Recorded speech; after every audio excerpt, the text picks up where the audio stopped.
Livro Jesus Cristo, Vida da Alma, Dom Columba Marmion.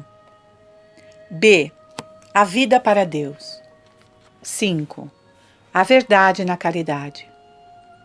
O cristianismo, religião da vida. O cristianismo é um mistério de morte e de vida. É, porém, antes de tudo, um mistério de vida. A morte não estava, bem o sabeis, compreendida no plano divino. Foi o pecado do homem que a introduziu na terra. O pecado, que é a negação de Deus, produziu a negação da vida, que é a morte. Portanto, se o cristianismo exige a penitência, é para imolar em nós o que contraria a vida. Devemos suprimir os obstáculos, porque se opõem à livre expansão em nós da vida divina que nos traz Cristo. É Ele o grande agente da nossa santificação, sem o qual nada podemos. Não se trata, portanto, de procurar ou praticar a mortificação por si mesma, mas principalmente com o intento de facilitar o desenvolvimento do germe divino depositado em nós pelo batismo. São Paulo, dizendo ao neófito que deve morrer para o pecado, não encerra nesta única fórmula toda a prática do cristianismo. Acrescenta que ele deve também viver para Deus em Jesus Cristo. Esta expressão, repleta de significado, como veremos nas próximas conferências, resume a segunda operação da alma. Como qualquer vida, a vida sobrenatural tem as suas leis próprias, às quais se deve submeter para se poder manter. Nas duas conferências precedentes, mostrei-vos os elementos que constituem a morte para o pecado. Consideremos agora quais são os elementos da vida para Deus em Jesus Cristo. É preciso, antes de tudo, estabelecer o princípio fundamental que regula toda atividade cristã, e é a condição do seu valor aos olhos de Deus. Vejamos qual é esta ordem essencial, geral, que deve, no domínio sobrenatural, governar a variedade de ações que formam a trama ordinária da nossa existência. Caráter primário das nossas obras, a verdade. Obra segundo a nossa natureza de entes racionais. Harmonia da graça e da natureza, conforme a nossa individualidade, com a nossa vocação especial. Conheceis o texto de São Paulo na sua epístola aos Efésios. Veritatem facientes in caritate. Praticai a verdade na caridade. Queria fazer aqui convosco uma pausa. Vereis que, por estas palavras, o apóstolo fixa a lei fundamental que rege, no domínio da graça, a nossa atividade sobrenatural. Praticar a verdade na caridade quer dizer que a vida sobrenatural deve manter-se em nós por atos humanos, animados pela graça santificante e ordenados para Deus pela caridade. A expressão facientes indica a necessidade das obras. Não é preciso insistir muito neste ponto. Toda a vida se deve traduzir por atos. Sem obras, a fé, que é o fundamento da vida sobrenatural, é uma fé morta. É o apóstolo São Tiago que assim fala. E São Paulo, que não cessa de nos mostrar as riquezas que temos em nosso Senhor, não vacila em dizer-nos que Jesus Cristo é o autor da salvação e da vida eterna unicamente para os que lhe obedecem. Se o nosso desejo de agradar a Deus for sincero, ouçamos o que diz Jesus Cristo. Se me amais, guardai os meus mandamentos, porque não são aqueles que dizem só de boca, Senhor, Senhor, que entram no reino dos céus, mas aqueles que fazem a vontade do meu Pai. Eis aonde Jesus Cristo nos quer fazer chegar. Ele resgata-nos, purifica-nos, para que, vivendo da sua vida e animados do seu Espírito, façamos obras dignas dele e do seu Pai. É isso o que ele espera de nós. Mas quais são as obras que devemos praticar? Qual é a sua natureza e o seu caráter? São o das obras verdadeiras. O que quer dizer São Paulo com isto? que a verdade é exprimir uma coisa que está de acordo com o nosso pensamento. Um objeto é verdadeiro quando há concordância entre o que ele deve ser por natureza e o que é na realidade. Disse que o ouro é verdadeiro quando possui todas as propriedades que sabemos pertencer à natureza deste metal. O ouro é falso quando tem a aparência, mas não as propriedades de ouro. Não há concordância entre o que parece e o que deve ser, segundo os elementos que sabemos pertencerem à sua natureza. Uma ação humana é verdadeira se corresponde realmente à nossa natureza humana de criaturas dotadas de razão, de vontade e de liberdade. Devemos, diz São Paulo, praticar obras verdadeiras, isto é, que sejam conforme com a nossa natureza humana. Todo ato contrário, que não corresponde à nossa natureza de entes racionais, é um ato falso. Não somos estátuas, tampouco autômatos. Também não somos anjos. Somos homens, e o caráter que primeiramente se deve manifestar nas nossas ações é que Deus quer encontrar nelas. É o caráter de obras humanas, feitas por uma criatura livre, dotada de vontade, iluminada pela razão. Vede o universo em volta de vós. Deus encontra a sua glória em suas criaturas, mas só quando elas se conformam com as leis que regem a sua natureza. Os astros do céu louvam a Deus em silêncio, seguindo seu trajeto harmonioso nos espaços incomensuráveis. Louvam-no as águas do mar, não ultrapassando os limites marcados. A terra, conservando as leis da sua estabilidade. Os arbustos, dando as flores e os frutos da sua essência e segundo as estações. Os animais, segundo o instinto que o Criador lhes deu. Cada ordem de seres tem leis especiais, que regulam a sua existência e que, manifestando o poder e a sabedoria de Deus, formam um cântico de louvor à sua glória.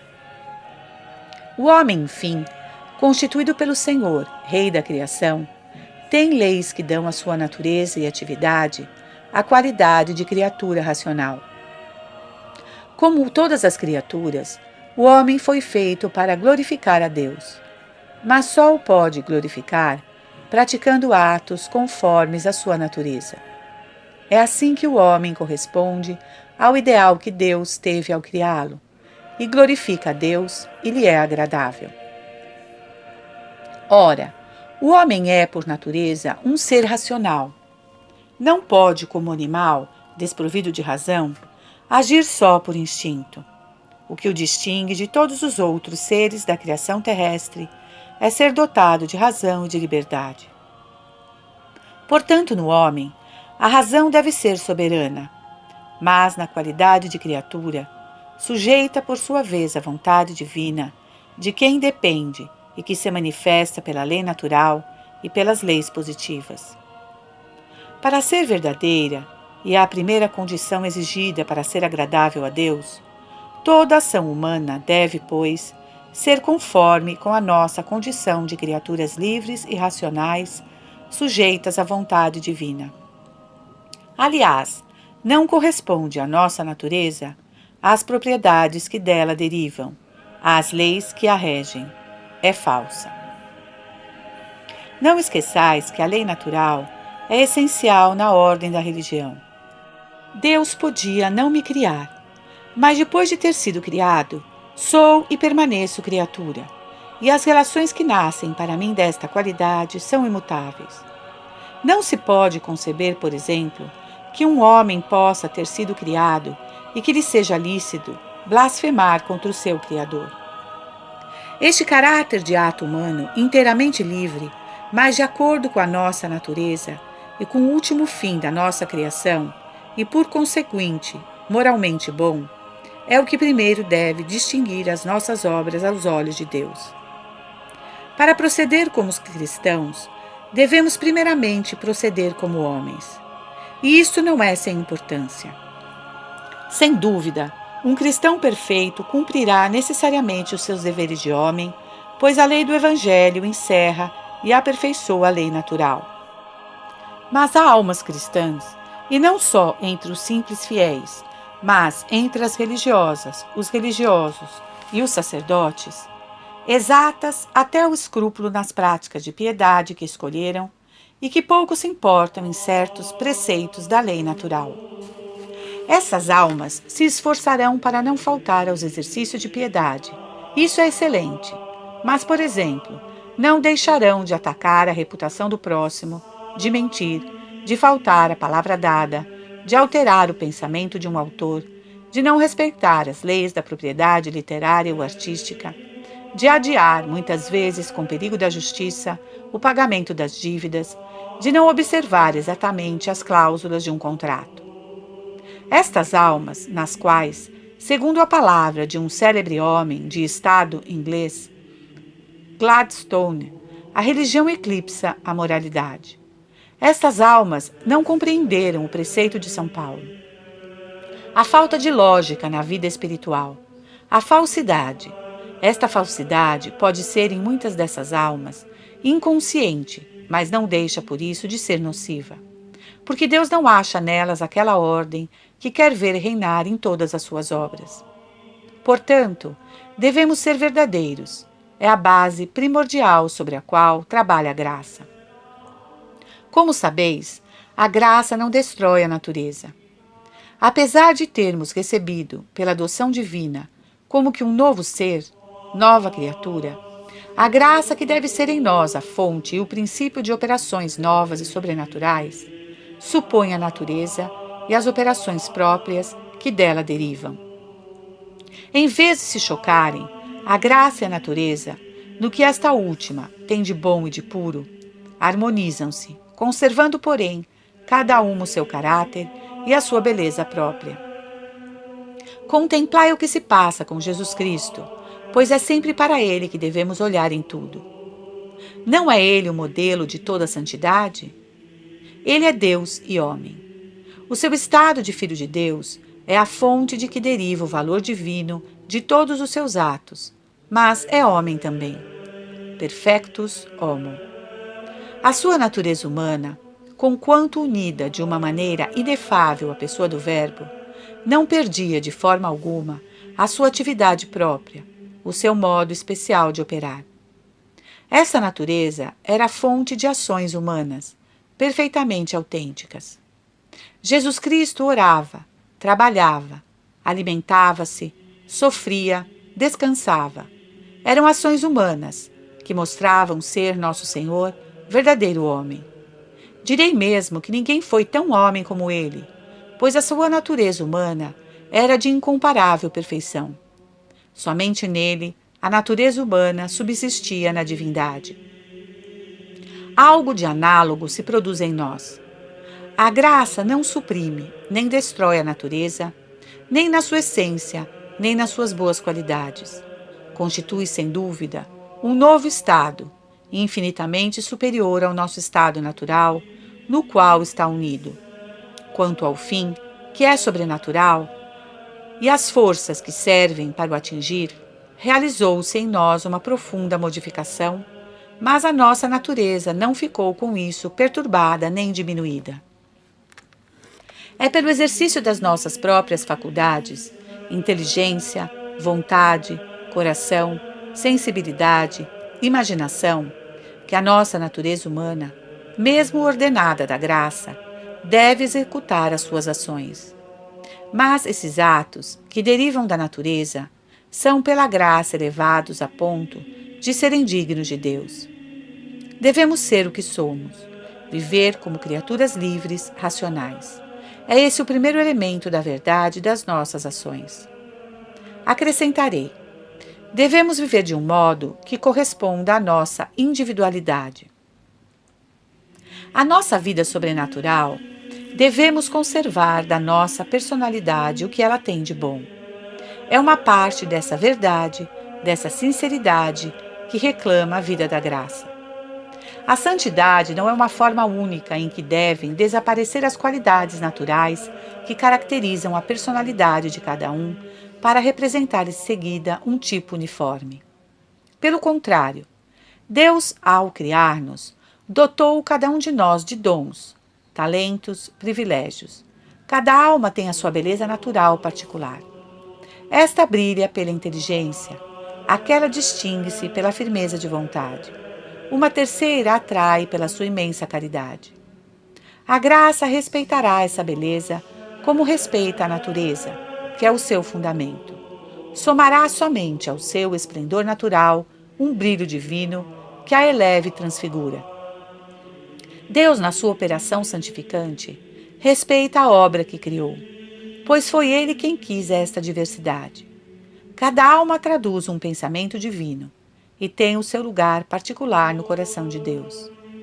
Enfim, devemos ser verdadeiros, estando de acordo com a vocação a que Deus nos chamou. Não somos apenas indivíduos isolados, fazemos parte de uma sociedade que compreende diversos estados de vida. É claro que devemos, para estar na verdade, cumprir também os deveres próprios do estado especial em que a providência nos coloca. A graça não pode contrariar isso. Seria uma mentira se uma mãe de família ficasse muitas horas na igreja, quando a sua presença é reclamada no lar para o governo da casa. Seria uma mentira se um religioso preferisse, por devoção, uma hora de oração ao trabalho prescrito pela obediência, por mais insignificante que fosse esse trabalho. Tais atos não são inteiramente verdadeiros. Ó Pai, dizia Jesus na última ceia, orando pelos seus discípulos, santificai-os na verdade. Fazer as nossas obras na caridade em estado de graça, necessidade e fecundidade da graça para a vida sobrenatural. Bastará que os nossos atos sejam verdadeiros, conformes com a nossa condição de criaturas racionais sujeitas a Deus, feitos livremente, conforme o nosso estado, para serem atos de vida sobrenatural? Não, isso não basta. É preciso ainda, e é este o ponto capital, que procedam da graça, que sejam feitas por uma alma ornada da graça santificante. É o que São Paulo indica nessas palavras, in caritate. Na caridade, isto é, primeiramente naquela caridade fundamental, essencial, que faz com que, orientando-nos para Deus, achemos nele o bem supremo que preferimos a qualquer outro bem. É essa a base da graça que nos torna agradáveis a Deus a ponto de sermos seus filhos. É evidente que a caridade sobrenatural não é a graça, mas vão ambas sempre a par. A graça eleva o nosso ser. A caridade transforma a nossa atividade. A graça e a caridade estão sempre unidas. O grau de uma indica o grau da outra. E qualquer falta grave, seja qual for a sua natureza, extingue em nós, ao mesmo tempo, a graça e a caridade. A graça santificante deve ser a fonte em que se alimenta a nossa atividade humana. Sem ela não podemos produzir ato algum sobrenatural que tenha qualquer proporção meritória com a bem-aventurança da vida eterna. Deus estabelece primeiramente em nós um estado, o estado da graça, é o mais importante.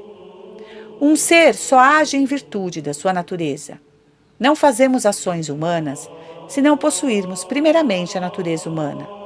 Do mesmo modo, não fazemos atos de vida sobrenatural se não possuirmos pela graça como que uma nova natureza, nova criatura.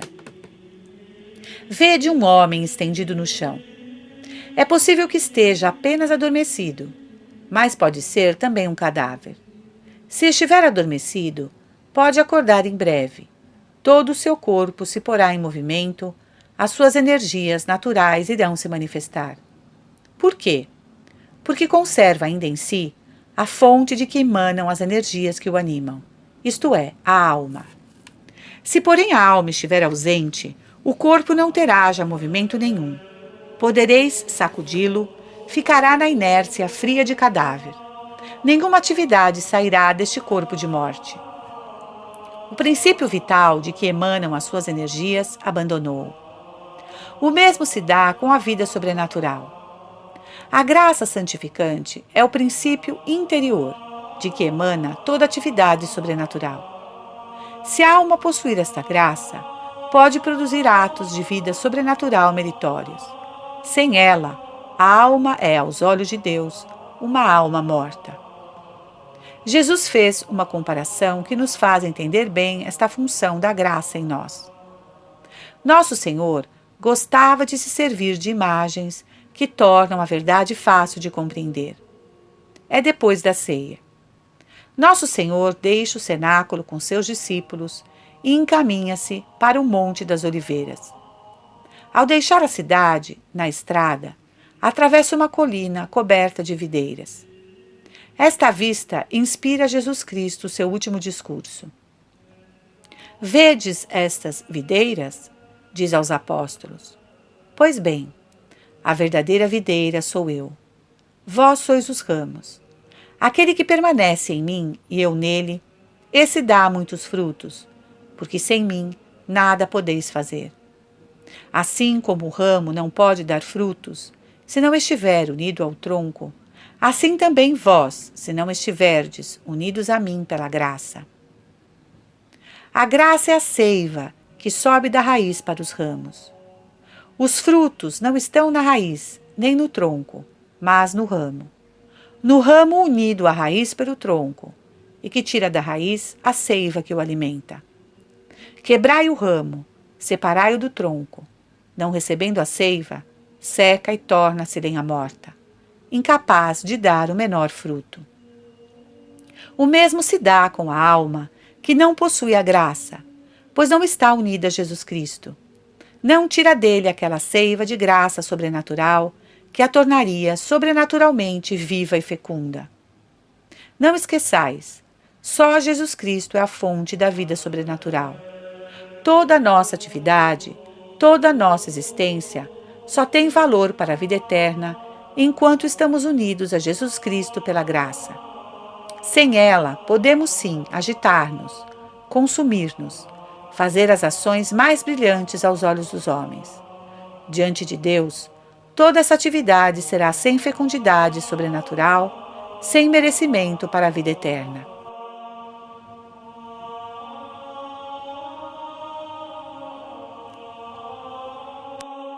Direis, então essas ações são más? Propriamente não. Se forem virtuosas, não deixam de ser agradáveis a Deus, que muitas vezes as recompensa com favores temporais. Dão àquele que as faz um certo merecimento no sentido muito lato desta palavra, ou antes, a certa conveniência em que Deus não as deixe sem recompensa. Mas como falta a graça santificante, não há a devida proporção entre essas ações e a herança eterna que Deus só prometeu àqueles que são seus filhos pela graça. Deus não pode reconhecer nessas ações o caráter sobrenatural exigido para que sejam válidas para a eternidade. Façamos uma suposição. 2 homens dão esmola a um pobre. Um tem pela graça a santa amizade de Deus. Dá esmola por um impulso de caridade divina. O outro não tem na alma a graça santificante. Ambos fazem exteriormente a mesma ação. Mas, aos olhos de Deus, que diferença! A esmola do primeiro vale-lhe um aumento de felicidade infinita e eterna. É dele que nosso Senhor disse que um copo de água dado em seu nome não ficaria sem recompensa. A do segundo é, com relação a essa mesma bem-aventurança, sem merecimento, ainda que ele distribua montes de ouro. O que vem só da natureza não tem valor para a vida eterna.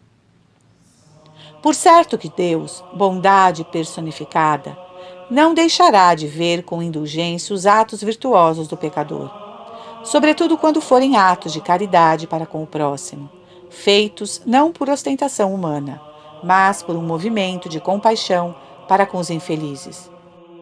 Muitas vezes até é este um grande motivo de confiança. A misericórdia inclina Deus a conceder aos que praticam tais ações caridosas graças de conversão que lhes dão, por fim, o bem supremo da amizade divina. Mas só a graça santificante é que dá à nossa vida a sua verdadeira significação e o seu valor fundamental. É tão verdade isso que quando o pecador recupere o estado de graça, mesmo então, estas ações que tiveram sido feitas sem a graça, por numerosas e excelentes que possam ter sido naturalmente, ficam sem valor sob o ponto de vista do merecimento sobrenatural e da bem-aventurança que o recompensa. Estão perdidas para sempre. São Paulo pôs bem em evidência esta verdade. Ouviu o que ele diz: se eu falar a língua dos homens e dos anjos, mas não tiver caridade, sou como o metal que soa, ou como o sino que toca. E se eu tiver o dom da profecia, conhecer todos os mistérios, e quanto se pode saber, e se tiver toda a fé, até ao ponto de deslocar montanhas, mas não tiver caridade, nada sou. E se eu distribuir todos os meus bens aos pobres, e se entregar o meu corpo para ser queimado, mas não tiver caridade, nada disto me aproveita. O que quer dizer que os mais extraordinários dons, os maiores talentos, os mais brilhantes feitos, os mais consideráveis esforços, os mais profundos sofrimentos, não têm merecimento algum para a vida eterna sem a caridade, isto é, sem aquele soberano amor da alma a Deus considerado em si mesmo, sem o amor sobrenatural que nasce da graça santificante como a flor da sua haste. Dirijamos, pois, para Deus, fim último, e bem-aventurança eterna, toda a nossa atividade. Quando possuímos em nós a graça divina, realizamos a promessa de nosso Senhor. Permanecemos nele, e ele permanece em nós, com o Pai e o Espírito Santo. A Santíssima Trindade, que habita realmente em nós como num templo, não está ociosa. Ampara-nos constantemente, a fim de que nossa alma possa exercer a sua atividade sobrenatural. Sabeis que na ordem natural, Deus, pela sua ação, nos ampara constantemente na existência e na prática dos nossos atos. É o concurso divino. Esse concurso divino existe também na ordem sobrenatural. Nunca podemos agir sobrenaturalmente se Deus não nos der a graça. Esta graça, por causa do seu efeito transitório, chama-se atual, em oposição, segundo o nosso modo de falar, à graça santificante, que, sendo por natureza permanente, se chama graça habitual. Faz parte desse conjunto admirável que, com a graça santificante, as virtudes infusas, os dons do Espírito Santo, constitui a ordem sobrenatural. No exercício ordinário da vida sobrenatural, não é mais do que o concurso divino aplicado à ordem sobrenatural, mas, nas condições especiais que resultam do estado da nossa alma depois do pecado original, trevas da inteligência, fraqueza da vontade desviada da busca do verdadeiro bem infinito pela concupiscência, pelo demônio e pelo mundo. Esse concurso divino traduz-se e manifesta-se de modo igualmente especial. Iluminação particular da inteligência, maior força dada à vontade para resistir a uma grave tentação ou realizar uma obra árdua. Sem este socorro particular que Deus concede à oração, não poderíamos, como diz o Concílio de Trento, perseverar na justiça. Tal é, portanto, em geral, a lei fundamental do exercício da nossa vida sobrenatural. Sem nada mudar do que há de bom na nossa individualidade, do que requer o nosso estado de vida particular, devemos viver da graça de Cristo, aplicando, pela caridade, toda a nossa atividade à glória do Pai. A graça é enxertada na natureza, nas suas energias naturais, e envolve as suas operações próprias. Esta é a primeira origem da diversidade que encontramos nos santos. Variedade maravilhosa dos frutos da graça nas almas, porém a fonte é única. O grau da graça também varia nas almas. É certo que só há, como já vos disse, um modelo único de santidade, como também só há uma fonte única de graça e de vida, Jesus Cristo. A justificação e a bem-aventurança eternas são especificamente, no seu fundo e substância, as mesmas para todos. Um só Senhor, uma só fé, um só batismo, diz São Paulo. Mas, assim como todos os que possuem a natureza humana são diferentes nas suas qualidades, Assim, Deus distribui livremente os seus dons sobrenaturais segundo os desígnios da sua sabedoria. A cada um de nós, de São Paulo, foi dada a graça segundo a medida do dom de Cristo. No rebanho de Cristo, cada ovelha traz o seu nome de graça. O bom pastor, dizia Jesus, conhece as próprias ovelhas e chama-as pelo seu nome. Assim como o Criador conta a multidão das estrelas e a todos chama pelos seus nomes, pois cada um tem a sua forma e perfeição.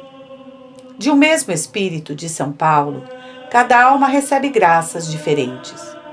Há diversidade de operações, mas é o mesmo Deus que opera todas as coisas em todos. A um é dada a sabedoria, a outro a fé em alto grau. A este o dom de curar doentes, a aquele a virtude de fazer milagres. Um é evangelista, outro é profeta, um terceiro é doutor. Mas é um só e mesmo Espírito Santo que produz todos esses dons, repartindo a cada um como quer. E cada alma corresponde à ideia divina de um modo particular. Cada um de nós faz valer os talentos confiados à sua liberdade. Reproduz em si, por uma cooperação, tem o seu caráter especial, os traços de Cristo. Assim, sob a ação infinitamente delicada e matizada do Espírito Santo, cada alma deve ter em vista reproduzir na sua atividade individual, elevada e transformada pela graça, o divino modelo. Deste modo se realiza essa variedade harmoniosa que torna Deus admirável dos seus santos. Em todos eles encontra a sua glória, mas de cada um se pode dizer com a Igreja: não se achou outro semelhante que tivesse como ele posto em prática a lei do Senhor. O brilho da santidade de um São Francisco de Assis, o esplendor que no céu orna a alma de uma Santa Gertrudes ou de uma Santa Teresa é muito diferente do de uma Santa Madalena. Em cada um dos santos, o Espírito Divino respeitou a natureza, com os traços particulares que a criação nela imprimiu. A graça transfigurou-os, acrescentando os seus próprios dons na ordem sobrenatural. A alma que, guiada por aquele que a Igreja chama Digitus Paterne Dextere, corresponde a esses dons, realizou a sua santidade. Será, bem por certo, para nós uma verdadeira alegria contemplar no céu as maravilhas que a graça de Cristo terá feito brilhar sobre um fundo tão variado como o da nossa natureza humana. Por maiores que sejam os santos, por mais elevados que sejam na união sobrenatural, o princípio primário de toda esta santidade acha-se na adoção divina. Já vos disse, quero porém repeti-lo. Todas as graças, todos os dons que Deus nos concede, têm o seu primeiro elo naquele olhar divino que nos predestinou a sermos filhos de Deus pela graça de Jesus Cristo. É essa a aurora de todas as misericórdias de Deus para conosco. Com essa graça de adoção que Jesus nos trouxe, que recebemos no batismo, prendem-se todos os cuidados, todas as atenções de Deus sobre cada um de nós. Oh, se conhecêssemos o dom de Deus, se soubéssemos o valor desta graça, que sem mudar a nossa natureza, nos faz filhos de Deus e nos proporciona viver como filhos de Deus, na expectativa da herança eterna. Sem ela, bem vistes, a vida natural, por mais rica em dons, mais brilhante em obras, mas deslumbrante de gênio, é estéril para a bem-aventurança do céu. Por isso, São Tomás pôde escrever que a perfeição que resulta para uma só alma do dom da graça excede todo o bem difundido no universo. Não é, com efeito, o que o próprio Senhor declarou dizendo: de que serve ao homem ganhar o mundo inteiro, conquistar a sua estima, se não possuindo a minha graça, for excluído para sempre do meu reino?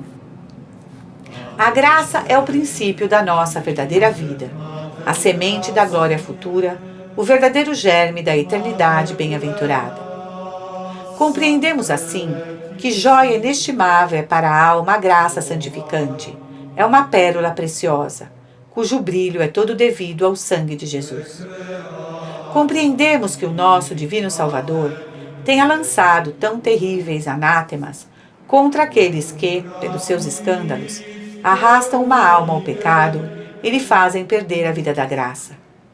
Seria melhor para ele que lhe atassem ao pescoço um nó de moinho e o atirassem ao fundo do mar. Compreendemos também porque são tão agradáveis a Jesus as almas santas que levam uma vida de trabalho, de oração e de penitência pela conversão dos pecadores, para que a graça lhes seja concedida. O nosso Divino Mestre mostrou, um dia a Santa Catarina de Sena, uma alma cuja salvação ela obtivera com as suas preces e penitências. A beleza dessa alma era tal, contou a santa ao bem-aventurado Raimundo, seu confessor, que não há palavra para a exprimir. E, no entanto, essa alma não estava ainda revestida da glória da visão beatífica. Tinha apenas o brilho da graça do batismo. Nosso Senhor dizia ainda à santa: eis que, por teu intermédio, ganhei esta alma já perdida. E acrescentava: não te parece graciosa e bela? Quem não aceitaria qualquer sofrimento para ganhar criatura tão admirável? Se te mostrei essa alma, foi para te tornares mais ardente em procurar a salvação de todos, e para que excite as outras a esta obra, conforme a graça que te for concedida. Tenhamos, pois, todo cuidado em guardar a graça divina em nós. Afastemos dela o que possa enfraquecê-la, a ponto de a deixar sem defesa contra os golpes mortais do demônio. Essas resistências deliberadas à ação do Espírito Santo, o qual habita em nós e quer constantemente orientar a nossa atividade para a glória de Deus. Que a nossa alma seja radiata in caritate, como diz São Paulo, possuindo essa raiz divina da graça santificante e da caridade. Os frutos que der serão frutos de vida. Estejamos pela graça e pela caridade unidos a Jesus Cristo, como o ramo à videira, diz ainda o apóstolo. O batismo enxerta-nos em Cristo, e desde então temos em nós a seiva divina da graça. É assim que podemos fazer todas as nossas ações divinamente, porque o seu princípio íntimo é divino. E quando esse princípio é poderoso a ponto de se tornar único, a ponto de derivar dele toda a nossa atividade, então realizamos a palavra de São Paulo. Vivo, isto é, exerço a minha atividade humana e pessoal. Ou antes, não, é Cristo que vive, porque o princípio em que se funda toda a minha atividade própria, toda a minha vida pessoal, é a graça de Cristo. Tudo vem dele, pela graça. Tudo volta a seu Pai pela caridade. Vivo para Deus em Jesus Cristo.